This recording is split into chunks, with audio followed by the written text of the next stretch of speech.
আপুনি যদি চাই তেনেহলে বৰ্তমান সময়ত গ্ৰীষ্মকালীন বন্ধ চলি আছে আৰু সেই গ্ৰীষ্মকালীন বন্ধ চলি থকাৰ সময়তে পৰিয়ালৰ লগত নিজৰ সন্তানক লৈ আহিছে পিতৃ-মাতৃয়ে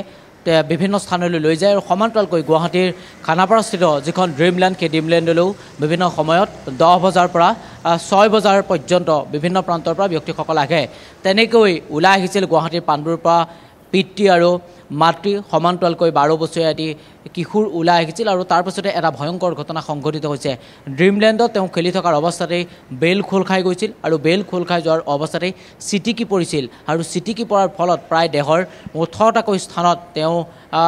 আঘাত পাইছে সমান্তৰালকৈ 18টাকৈ চিলাই পৰিছে এখন হাতত ভাবক 12 বছৰীয়া এটি কিশোৰৰ এনেধৰণৰ অৱস্থা আৰু সেই ড্ৰিমলেণ্ডখনত মই বৰ্তমান উপস্থিত আছোঁ আৰু বৰ্তমান সময়ত গুৱাহাটীৰ এখন ব্যক্তিগত চিকিৎসালয়ত তেওঁক ভৰ্তি কৰা হৈছে আৰু ড্ৰিমলেণ্ড কৰ্তৃপক্ষৰ বিৰুদ্ধে সেই পিতৃ-মাতৃয়ে অভিযোগ তুলিছে কিছু সময় পাছতেই পিতৃ-মাতৃয়ে আমাৰ লগত থাকিব আমাৰ বিশেষ পোনপটীয়া সম্প্ৰচাৰ তেওঁলোকৰ লগত আমি পুনৰবাৰ কথা পাতিবলৈ চেষ্টা কৰিম ইতিমধ্যে তেওঁলোকে সংবাদ মাধ্যমত মন্তব্য কৰিছে যে গোটেই বিষয়টো তেওঁলোকে ড্ৰিমলেণ্ড কৰ্তৃপক্ষৰ বিৰুদ্ধে তেওঁলোকে অভিযোগ তুলিছে যে ড্ৰিমলেণ্ড কৰ্তৃপক্ষই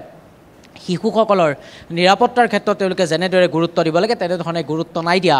যাৰ ফলত এনেধৰণৰ এটা ঘটনা সংঘটিত হৈছে ড্ৰিমলেণ্ড কৰ্তৃপক্ষৰ লগত এই মুহূৰ্তত আমি যোগাযোগ কৰিব পৰা নাই তৃষ্ণা কিছু সময় পাছতে ড্ৰিমলেণ্ড কৰ্তৃপক্ষ 10 বজাৰ লগে লগে এই স্থানত ড্ৰিমলেণ্ড কৰ্তৃপক্ষৰ উপস্থিত হ'ব আৰু তাৰ পাছতে তেওঁলোকৰ লগত আমি গোটেই বিষয়সমূহৰ ওপৰত কথা পাতিবলৈ চেষ্টা কৰিম ঘটনাটোৰ সন্দৰ্ভত তেওঁলোকে এই মুহূৰ্তলৈকে কিন্তু সংবাদ মাধ্যমত তেওঁলোকৰ স্থিতি প্ৰকাশ কৰিব বিচৰা নাই আৰু ড্ৰিমলেণ্ডলৈ আপুনি চাওক এইখন হৈছে খানাপাৰাৰ এখন ড্ৰিমলেণ্ড আৰু এইখন ড্ৰিমলেণ্ডত গুৱাহাটী মহানগৰীৰ ওচৰে পাজৰে থকা বিভিন্ন প্ৰান্তৰ পৰা ব্যক্তিসকল আহে আৰু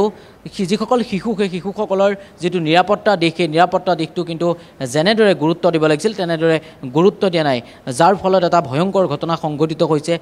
বৰ্তমান সময়তো এই গোটেই বিষয়টো তেওঁলোকে গাপ দিয়াৰ চেষ্টা কৰিছিল আৰু বৰ্তমান সময়ত সংবাদ মাধ্যমত ধাৰাবাহিকভাৱে বাতৰি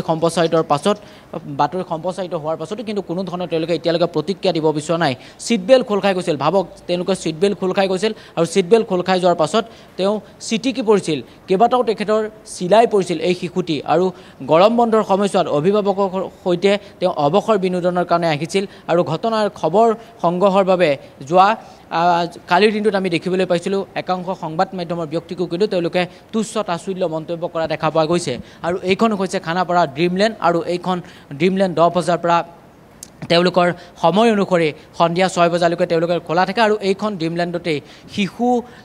পৰি গৈছিল আৰু শিশু এটি চিটিকি পৰিছিল আৰু তেওঁ বৰ্তমান সময়ত গুৱাহাটীৰ এখন ব্যক্তিগত চিকিৎসালয়ত তেখেতক ভৰ্তি কৰা হৈছে বৰ্তমান সময়ত পিতৃ-মাতৃয়ে অভিযোগ তুলিছে যে এইখন ড্ৰিমলেণ্ডৰ বিৰুদ্ধে তেওঁলোকে বশিষ্ঠ আৰক্ষী থানাত এজাহাৰ দাখিল কৰিছে এজাহাৰ দাখিল কৰাৰ পাছতো ইয়াৰ কৰ্তৃপক্ষৰ ওপৰত যেনেদৰে আৰক্ষীয়ে হওক বা আৰক্ষী গোটেই বিষয়টো যেনেদৰে গুৰুত্ব দিব লাগে তেনেদৰে গুৰুত্ব নিদিয়াৰ অভিভাৱকসকলে এটা অভিযোগ তুলিছে বৰ্তমান সময়ত শিশুটি যদি আপুনি স্বাস্থ্যৰ অৱস্থা যদি আমি কওঁ বৰ্তমান সময়ত পিতৃৰ লগত মই আমাৰ এই বিশেষ পোনপটীয়া সম্প্ৰচাৰ কিছু সময় পূৰ্বেই মই পিতৃৰ লগত কথা পাতিছিলোঁ পিতৃয়ে গোটেই বিষয়সমূহৰ ওপৰত অৱগত কৰিছে যে ঘটনাটো সংঘটিত হোৱাৰ পাছতেই তেওঁলোকে খানাপাৰাৰ এখন ব্যক্তিগত চিকিৎসালয়ত তেওঁলোকে ভৰ্তি কৰালে আৰু ভৰ্তি কৰাৰ সময়ছোৱাত তেখেতৰ স্বাস্থ্যৰ অৱস্থা যথেষ্ট বেয়া আছিল আৰু বৰ্তমান সময়ত যথেষ্ট তেখেতৰ স্বাস্থ্য অৱস্থা উন্নত হৈছে কিন্তু বৰ্তমান সময়তো এই 12 বছৰীয়া যি শিশু সেই শিশুটোক কিন্তু বৰ্তমান সময়তো আইচুত বৰ্তমান সময়তো ৰখোৱা হৈছে বুলি ইতিমধ্যেই পিতৃগৰাকীয়ে অৱগত কৰিছে আৰু শিশুটোৰ ঘৰ মই পুনৰবাৰ দৰ্শকসকলক তৃষ্ণা আপোনাৰ যোগেদি দৰ্শকসকলক জনাবলৈ চেষ্টা কৰিছোঁ শিশুটোৰ ঘৰ গুৱাহাটী মহানগৰীৰ পাণ্ডুত আৰু পিতৃৰ সৈতে আহিছিল আৰু বৰ্তমান শিশুটিৰ স্বাস্থ্যৰ অৱস্থা কেনেধৰণৰ আপুনি খবৰ লৈছিল নেকি নিশ্চিতভাৱে যদি তৃষ্ণা আপুনি চাই তেনেহ'লে মই ইতিমধ্যে অৱগত কৰিছোঁ আমাৰ দৰ্শকসকলক যে কিছু সময় পূৰ্বে মই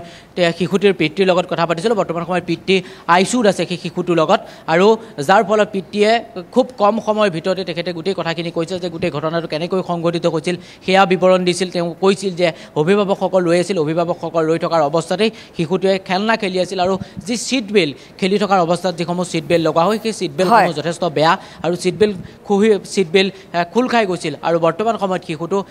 আইচুত বৰ্তমান সময়ত ৰখোৱা হৈছে বুলি ইতিমধ্যে পিতৃয়ে অৱগত কৰিছে পূৰ্বতকৈ যদি আপুনি চাই তেনেহ'লে পূৰ্বতকৈ স্বাস্থ্য যথেষ্ট ভাল হৈছে বুলি ইতিমধ্যে তেওঁ অৱগত কৰিছে কিছু সময় পাছতেই তেওঁ সংবাদ মাধ্যমত গোটেই বিষয়সমূহৰ ওপৰত অৱগত কৰিব বা সংবাদ মাধ্যমত মন্তব্য কৰিব ইতিমধ্যেই কালিৰ দিনটোতো পিতৃয়ে সংবাদ মাধ্যমত মন্তব্য কৰিছে আৰু পৰৱৰ্তী সময়ত এই যি ড্ৰিমলেণ্ড সেই ড্ৰিমলেণ্ডৰ কৰ্তৃপক্ষৰ লগতো আমি কথা পাতিবলৈ চেষ্টা কৰিম গোটেই বিষয়সমূহৰ ওপৰত তেওঁলোকে কেনেদৰে এই শিশুটি যি চিকিৎসাৰ ক্ষেত্ৰত তেওঁলোকে কিবা ব্যৱস্থা ল'বনে নলয় নে শিশুসকলৰ নিৰাপত্তাৰ ক্ষেত্ৰত তেওঁলোকে কেনেধৰণৰ ব্যৱস্থা লৈছে তেওঁলোকৰ ধন্যবাদ জ্ঞাপন কৰিছে।